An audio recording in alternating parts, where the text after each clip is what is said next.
Friends, എന്തുകൊണ്ടാണ് പലപ്പോഴും നമ്മൾ എടുക്കുന്ന ഡിസിഷൻസ് നല്ല രീതിയിൽ നമുക്ക് മുൻപോട്ട് കൊണ്ടുപോകുവാൻ കഴിയാത്തതെന്ന് നിങ്ങൾ ചിന്തിച്ചിട്ടുണ്ടോ? എത്രയോ പ്രാവശ്യം നമ്മൾ ഡിസിഷൻസ് മേക്ക് ചെയ്തിട്ടുണ്ട്. നാളെ രാവിലെ 5 മണിക്ക് എഴുന്നേൽക്കണം, എൻ്റെ പേഴ്സണൽ ഗ്രോത്തിന് വേണ്ടിയിട്ടുള്ള കാര്യങ്ങളൊക്കെ ചെയ്യണം, ഇനി എല്ലാ ദിവസവും രാവിലെ എഴുന്നേറ്റ് എക്സസൈസ് തുടങ്ങണം, ഇനി ഞാൻ സോഷ്യൽ മീഡിയയുടെ ഉപയോഗം കുറയ്ക്കാൻ പോവുകയാണ്. ഇങ്ങനെയൊക്കെ ഒരുപാട് ഡിസിഷൻസ് മേക്ക് ചെയ്തിട്ടും 2 3 ദിവസം കഴിയുമ്പോൾ ആ ആവേശമൊക്കെ അങ്ങോട്ട് തണുത്ത് വീണ്ടും നമ്മൾ പഴയ പടിയിലേക്ക് മാറാറുണ്ട്. ഇതെന്തുകൊണ്ടാണെന്ന് നിങ്ങൾക്ക് തന്നെ തോന്നിയിട്ടില്ലേ? നിങ്ങൾക്ക് തന്നെ നിരാശയുണ്ടായിട്ടില്ലേ ഈ കാര്യങ്ങളിൽ? അപ്പോൾ ഇതെന്തുകൊണ്ട് സംഭവിക്കുന്നു എന്നുള്ളത് നമുക്കൊന്ന് പഠിച്ചാലോ? അപ്പോൾ അത് പഠിക്കുന്നതോടൊപ്പം തന്നെ നമ്മുടെ ചാനൽ ഒന്ന് സബ്സ്ക്രൈബ് ചെയ്തേക്കുക. അപ്പോൾ അതിൽ ഒന്നാമത്തെ കാര്യം എന്ന് പറയുന്നത് ഇത്രയേ ഉള്ളൂ. നമ്മുടെ ബ്രെയിൻ എന്ന് പറയുന്നത് നമ്മുടെ ഐഡന്റിറ്റിയെ സംരക്ഷിക്കുന്നു.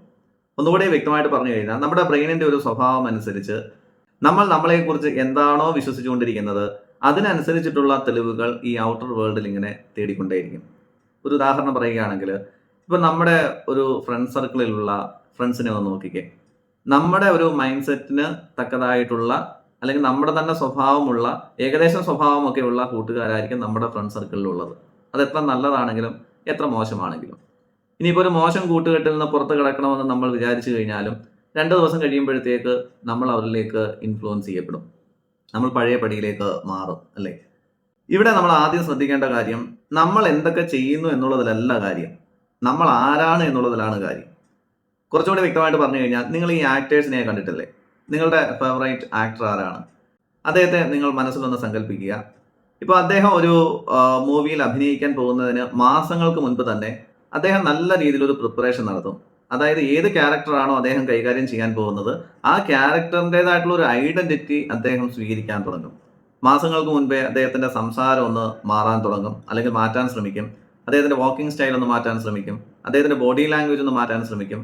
ആർക്ക് വേണ്ടിയിട്ടാണ്? ആ ക്യാരക്ടറിലുള്ള വ്യക്തി ആരാണോ ആ വ്യക്തിയുടേതായിട്ടുള്ള ഐഡന്റിറ്റി അദ്ദേഹം സ്വീകരിക്കുന്നത് നമുക്ക് കാണുവാൻ കഴിയും. അപ്പോൾ എന്തെങ്കിലും ചെയ്യുന്നു എന്നുള്ളതിൽ കാര്യമില്ല. ഇപ്പൊ ഇദ്ദേഹത്തെ വെച്ച് നോക്കുകയാണെങ്കിൽ എന്തെങ്കിലും അഭിനയിച്ചു കൂട്ടുന്നു എന്ന് പറഞ്ഞിട്ട് കാര്യമില്ല. പിന്നെയോ, അദ്ദേഹം ആ ക്യാരക്ടറിന് തക്കതായിട്ടുള്ള രീതിയിൽ ആ ഒരു ഐഡന്റിറ്റി സ്വീകരിച്ചുകൊണ്ട് അദ്ദേഹം എങ്ങനെ ആക്ട് ചെയ്യുന്നു എന്നുള്ളതിലാണ് കാര്യം. ഇപ്പൊ നിങ്ങൾക്ക് ഏകദേശം ഐഡിയ മനസ്സിലായിട്ടുണ്ടാകും. ഇതേപോലെ തന്നെയാണ് നമ്മൾ എന്തൊക്കെയോ ചെയ്യുന്നു എന്ന് പറഞ്ഞതുകൊണ്ട് കാര്യമില്ല, എന്തൊക്കെയോ തീരുമാനങ്ങൾ എടുക്കുന്നു എന്ന് പറഞ്ഞുകൊണ്ട് കാര്യമില്ല. ആദ്യം നമുക്ക് ആരാകണം എന്നുള്ളതിലാണ് കാര്യം. ഇപ്പോൾ ഒരു ഉദാഹരണം പറയുകയാണെങ്കിൽ, എല്ലാ ദിവസവും എക്സസൈസ് ചെയ്യുവാൻ ആഗ്രഹിക്കുന്നു. അപ്പൊ അങ്ങനെ നമ്മൾ എല്ലാ ദിവസവും രാവിലെ എഴുന്നേറ്റ് ജിമ്മിൽ പോകുവാനോ അല്ലെങ്കിൽ ജോഗിങ്ങിന് പോകുവാനോ ശ്രമിക്കുന്നു. ഒരു 4 5 ദിവസം ചെയ്ത് കഴിയുമ്പോഴത്തേക്ക് നമുക്ക് എന്തെന്നില്ലാത്ത ക്ഷീണം, അലസത അല്ലെങ്കിൽ മടി, നമ്മൾ പോകുവാൻ മടിക്കുന്നു. ആദ്യത്തെ ദിവസം ഉണ്ടായ ആവേശം 3 4 ദിവസം കഴിയുമ്പോൾ അത് കെട്ടടങ്ങി പോകുന്നു. ഇനി ഒരു കാര്യം ചെയ്ത് നോക്കിയേ, ഞാൻ എക്സസൈസ് ചെയ്യാൻ ആഗ്രഹിക്കുന്നു എന്നതിന് പകരം ഇങ്ങനെ ഒന്ന് ചിന്തിച്ചു നോക്കൂ. ഞാൻ എൻ്റെ ആരോഗ്യത്തെ വിലമതിക്കുന്ന ഒരു വ്യക്തിയാണ്, അല്ലെങ്കിൽ എൻ്റെ ആരോഗ്യം എനിക്ക് പ്രിഷ്യസ് ആണ്. ഇങ്ങനെ ഒന്ന് ചിന്തിച്ചു നോക്കിക്കേ. ഇത് കുറേ ദിവസം നമ്മളിങ്ങനെ ഈ രീതിയിൽ ചിന്തിച്ചുകൊണ്ടേയിരിക്കുമ്പോൾ നമ്മൾ താനെ എഴുന്നേറ്റ് എക്സസൈസിന് പോയിരിക്കും. അവിടെ നമുക്ക് മടി ഉണ്ടാകില്ല, അലസത ഉണ്ടാകില്ല, ഒന്നും തന്നെ ഉണ്ടാകില്ല. സംശയം ഉണ്ടെങ്കിൽ നിങ്ങളിപ്പോൾ ജിമ്മിലൊക്കെ വർക്കൗട്ട് ചെയ്യുന്ന ആളുകളുടെ അടുത്ത് പോയി ഒന്ന് സംസാരിച്ച് നോക്കൂ. നിങ്ങൾ എന്തുകൊണ്ടാണ് എല്ലാ ദിവസവും ജിമ്മിൽ വരുന്നത് എന്നൊന്ന് ചോദിച്ചു നോക്കിക്കേ. അവർ വ്യക്തമായും പറയും, ഞാൻ എൻ്റെ ആരോഗ്യത്തിന് അങ്ങേയറ്റം വില കൊടുക്കുന്ന ആളാണ്, അല്ലെങ്കിൽ എൻ്റെ ആരോഗ്യം എനിക്ക് പ്രിഷ്യസ് ആണ് എന്നാണ് അദ്ദേഹം പറയുന്നത്. അല്ലാതെ ഒരിക്കലും അത് കുറച്ച് മസിൽസ് ഒക്കെ വെക്കാൻ വേണ്ടിയിട്ട് ഞാൻ വന്നതാണ്, അങ്ങനെയല്ല ഒരിക്കലും അദ്ദേഹം അവിടെ ജോയിൻ ചെയ്തിട്ടുള്ളത്. ഇവിടെ നമ്മൾ ചെയ്യുന്നത് എന്തെങ്കിലും കാട്ടിക്കൂട്ടുകയാണ്, കുറച്ച് മസിൽസ് കിട്ടുമല്ലോ, അല്ലെങ്കിൽ കാണാൻ കുറച്ചുകൂടി ഗ്ലാമർ ആകുമല്ലോ എന്നുള്ള രീതിയിൽ എന്തൊക്കെയോ നമ്മൾ കാട്ടിക്കൂട്ടാൻ ശ്രമിക്കുമ്പോഴാണ് കുറച്ച് ദിവസങ്ങൾ കഴിയുമ്പോൾ മടിയുണ്ടാകുന്നത്, നിരാശയുണ്ടാകുന്നത്. എന്നാൽ ഇങ്ങനെ ഒന്ന് കൺവേർട്ട് ചെയ്യുമ്പോഴോ, എൻ്റെ ആരോഗ്യത്തിന് ഞാൻ അങ്ങേയറ്റം വില കൊടുക്കുന്നു, എൻ്റെ ആരോഗ്യം എനിക്ക് പ്രിഷ്യസ് ആണ്. ഇത് കുറേ ദിവസം നമ്മൾ ഇങ്ങനെ ആ രീതിയിൽ ചിന്തിച്ചു കൊണ്ടിരിക്കുമ്പോൾ, അതിന് തക്കതായിട്ടുള്ള രീതിയിലുള്ള ആക്ഷൻസ് എടുക്കുമ്പോൾ നമ്മുടെ ബ്രെയിനിൽ ഒരു മെന്റൽ പാറ്റേൺ ഉണ്ടാകുന്നു. നിരന്തരമായിട്ട് നമ്മളിങ്ങനെ ചിന്തിക്കുകയും അതിന് തക്കതായിട്ടുള്ള ആക്ഷൻസ് എടുക്കുകയും ചെയ്യുമ്പോൾ ആ മെന്റൽ പാറ്റേൺ നമ്മുടെ ബ്രെയിനിൽ ശക്തമാകുന്നു. അങ്ങനെ ശക്തമാകുന്ന ആ പാറ്റേൺ നമ്മുടെ ബ്രെയിനിന് വളരെ ഫെമിലിയർ ആയിട്ട് ഫീൽ ചെയ്യും. ഫെമിലിയർ ആയിട്ടുള്ള കാര്യങ്ങൾ ചെയ്യുവാൻ നമ്മുടെ ബ്രെയിനിന് വലിയ റിസ്ക് ഒന്നും വേണ്ട, കുറച്ച് എനർജി തന്നെ ധാരാളം. അങ്ങനെയാണെങ്കിൽ നമുക്ക് പുതിയൊരു വ്യക്തിയായി മാറാൻ ശ്രമിച്ചാലോ? അതിനുവേണ്ടി നിങ്ങളൊരു കാര്യം ചെയ്യുക.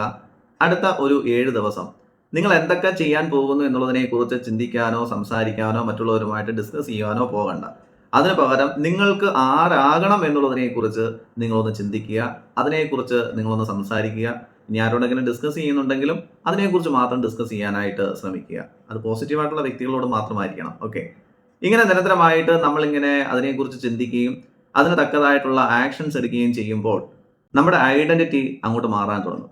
ഇപ്പോൾ ഉദാഹരണം പറയുകയാണെങ്കിൽ നമുക്ക് കുറച്ച് അടുക്കും ചിട്ടയൊക്കെ വേണം. അപ്പോൾ അതിന് വേണ്ടിയിട്ട് നമ്മളെന്താണ് റൂമൊക്കെ വൃത്തിയാക്കുന്നു, പുസ്തകങ്ങളൊക്കെ അടുക്കി വെക്കുന്നു. അങ്ങനെ ചെയ്യാൻ ശ്രമിക്കാതെ ഞാനൊരു ഡിസിപ്ലിൻഡ് ആയിട്ടുള്ള വ്യക്തിയാണ് എന്ന് നിരന്തരമായിട്ടൊന്ന് പറയാനും അതിന് തക്കതായിട്ടുള്ള രീതിയിൽ കാര്യങ്ങൾ ചെയ്യാനും ഒന്ന് ശ്രമിച്ചു നോക്കുക. ഞാൻ ഡിസിപ്ലിൻഡ് ആയിട്ടുള്ള വ്യക്തിയാണ്. അങ്ങനെ നമ്മൾ ചിന്തിച്ച് വരുമ്പോൾ അതിന് തക്കതായിട്ടുള്ള കുറച്ച് ആക്ഷൻസ് ഒക്കെ എടുത്ത് വരുമ്പോൾ നമ്മൾ ഡിസിപ്ലിൻഡ് ആയിട്ടുള്ള ഒരു വ്യക്തിയായി മാറും. അവിടെ നമ്മുടെ ഐഡന്റിറ്റിയാണ് ചേഞ്ച് ചെയ്യുന്നത്. പിന്നെ അടുക്കും ചിട്ടയും ഒക്കെ നമ്മുടെ ജീവിതത്തിൽ അങ്ങ് സ്ഥിരമായിക്കോളും. അല്ലെങ്കിൽ ഞാൻ പഠിക്കുവാൻ ആഗ്രഹമുള്ള ഒരു വ്യക്തിയാണ്, അങ്ങനെ ഒരു മൈൻഡ് സെറ്റിലേക്ക് നമ്മൾ വരുമ്പോൾ, അല്ലെങ്കിൽ ആ ഒരു ഐഡന്റിറ്റി നമ്മൾ സ്വീകരിക്കുമ്പോൾ പിന്നെ നമുക്ക് ഈ പഠിക്കുക എന്ന് പറയുന്നത് വലിയൊരു ടാസ്ക് ആയിട്ട് ഫീൽ ചെയ്യില്ല. നമ്മൾ എങ്ങനെയാണെങ്കിലും പഠിച്ചിട്ടുണ്ടാകും. കാരണം നമ്മുടെ ഐഡന്റിറ്റി അവിടെ നമ്മൾ ചേഞ്ച് ചെയ്തിട്ടുണ്ട്. ഇപ്പോൾ നിങ്ങൾക്ക് കാര്യങ്ങൾ ഏകദേശം മനസ്സിലായെന്ന് വിശ്വസിക്കുന്നു. നമ്മുടെ ജീവിതം മാറുന്നത് ഗോളുകളിലൂടെയല്ല, നമ്മുടെ ഐഡന്റിറ്റി മാറുന്നതിലൂടെയാണ്. നമ്മുടെ ഐഡന്റിറ്റി മാറുമ്പോൾ നമ്മുടെ ഡിസിഷൻസ് അങ്ങോട്ട് മാറാൻ തുടങ്ങും. നമ്മുടെ ഡിസിഷൻസ് മാറുമ്പോൾ നമ്മുടെ ഹാബിറ്റ്സ് മാറാൻ തുടങ്ങും. നമ്മുടെ ഹാബിറ്റ്സ് അങ്ങോട്ട് മാറാൻ തുടങ്ങുമ്പോൾ നമ്മുടെ ജീവിതം അങ്ങോട്ട് മാറാൻ തുടങ്ങും. ഓക്കെ ഫ്രണ്ട്സ്, അപ്പോൾ വീഡിയോ ഇഷ്ടമാകുന്നുണ്ടെങ്കിൽ തീർച്ചയായിട്ടും സബ്സ്ക്രൈബ് ചെയ്യുക, ഷെയർ ചെയ്യുക, നിങ്ങളുടെ അഭിപ്രായങ്ങൾ കമൻറ്റുകളായിട്ട് രേഖപ്പെടുത്തുക. Okay friends, thank